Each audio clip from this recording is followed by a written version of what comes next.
जैसे उदाहरण के तौर पे एक राजा की कहानी जो बचपन में सुनी थी कि उसने अपनी प्रजा में एक सभी को एक चांदी का सिक्का दिया और बोला कि इससे आप सबको ऐसा कुछ करना है कि इसकी संभाल हो जाए क्योंकि ये बहुत ही कीमती है।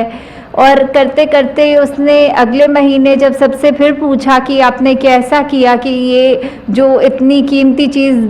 जी गई है ये बढ़े, तो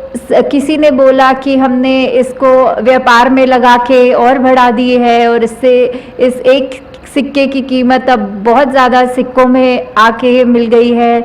किसी ने कोई कहानी बताई अपनी, किसी ने कुछ, और एक व्यक्ति कहता कि मैंने तो जो आपने सिक्का दिया था उसको ज़मीन में गाड़ दिया है, अब वो कहीं जाएगा नहीं, वो एक ही स्थान पर टिक गया है, इस तरह मैंने उस सिक्के की संभाल कर ली है।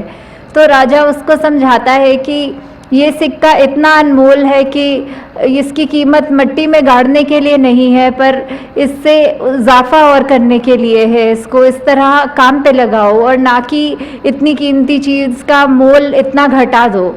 तो इसी कहानी के उदाहरण से जब हम ये सीख प्राप्त कर रहे हैं कि हम भी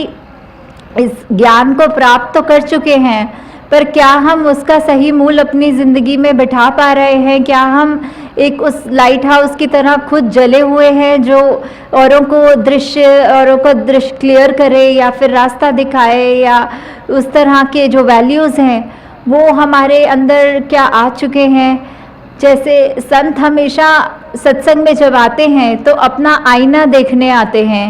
कि जिस तरह वैसे तो हम कह देते हैं कि हमारी आँख सब कुछ देख रही है पर अपना स्वयं का चेहरा हमारी वो आँख नहीं देख सकती, इसलिए हमें एक आईने की ज़रूरत पड़ती है ताकि अगर उसी आँख में कोई बाल या कोई चीज़ पड़ गई है तो निकालने के लिए आईना ही वो हमको हमारी खामी दिखा सकता है। उसी तरह जहाँ सत्संग की तो ये महत्व है ही, और सेवा और सिमरन को भी हमें जीवन में ज़्यादा से ज़्यादा उतारना है, और तभी हमें ये भी साथ में अपने आप को एनालाइज करना है कि अगर जो भक्तों की जो अवस्था कही जाती है, संतों की अवस्था कही जाती है, तो हम उसमें अपने आप को देखें कि इतने युगों युगों से जिस तरह जो गुण बताए हैं संतों के, क्या वो सब हम में हैं, या अभी भी प्रतिदिन भी अगर कोई सत्संग करके भी हम अपनी उन खामियों को दूर नहीं कर पा रहे हैं। तो निरंकार से पल पल ये अरदास करें कि कभी भी अगर हम प्रतिदिन संगत भी जा रहे हैं तो उसका अभिमान ना करें, पर ये माने कि जिस तरह एक रेत में अगर एक रेत का कण उठा लें कि उतनी हमारा रोज़ का सत्संग सेवा सिमरन करना भी उतने के ही मूल्य है इतने बड़े रेगिस्तान में। तो वैसे ही निरंकार हम पे कृपा करे कि हम जहाँ खुद अपनी जागृति से अपने आप को हर पल निरंकार के सहारे, निरंकार के एहसास में पल पल बताएं अपना दिन, उसी तरह जो भी अपने निजी जीवन में हमसे जिससे हमारी बातचीत हो सके, या कोई प्रतिदिन कोई स्कूल की एज से, या वो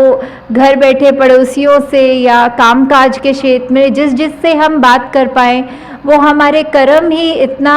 हमको ऐसा बनाए झलकाए, वो हमारे कर्म हमारे अंदर की सब अपने आप ही हमसे पूछें कि आप कौन सी सत्संग में जाते हो, अपने साथ आपके साथ ही मिल रही इस संगत आने को तैयार हों, और अपने आप को भी जहाँ उनकी आत्मा है जो अभी निरंकार से वंचित है, इस परमपिता परमात्मा का ज्ञान नहीं है, वो भी जल्दी से जल्दी अपने ये जीवन मरण के मुक्त को ख़त्म कर पाएँ। साथ संगत जी प्यार से कहना, धन निरंकार जी।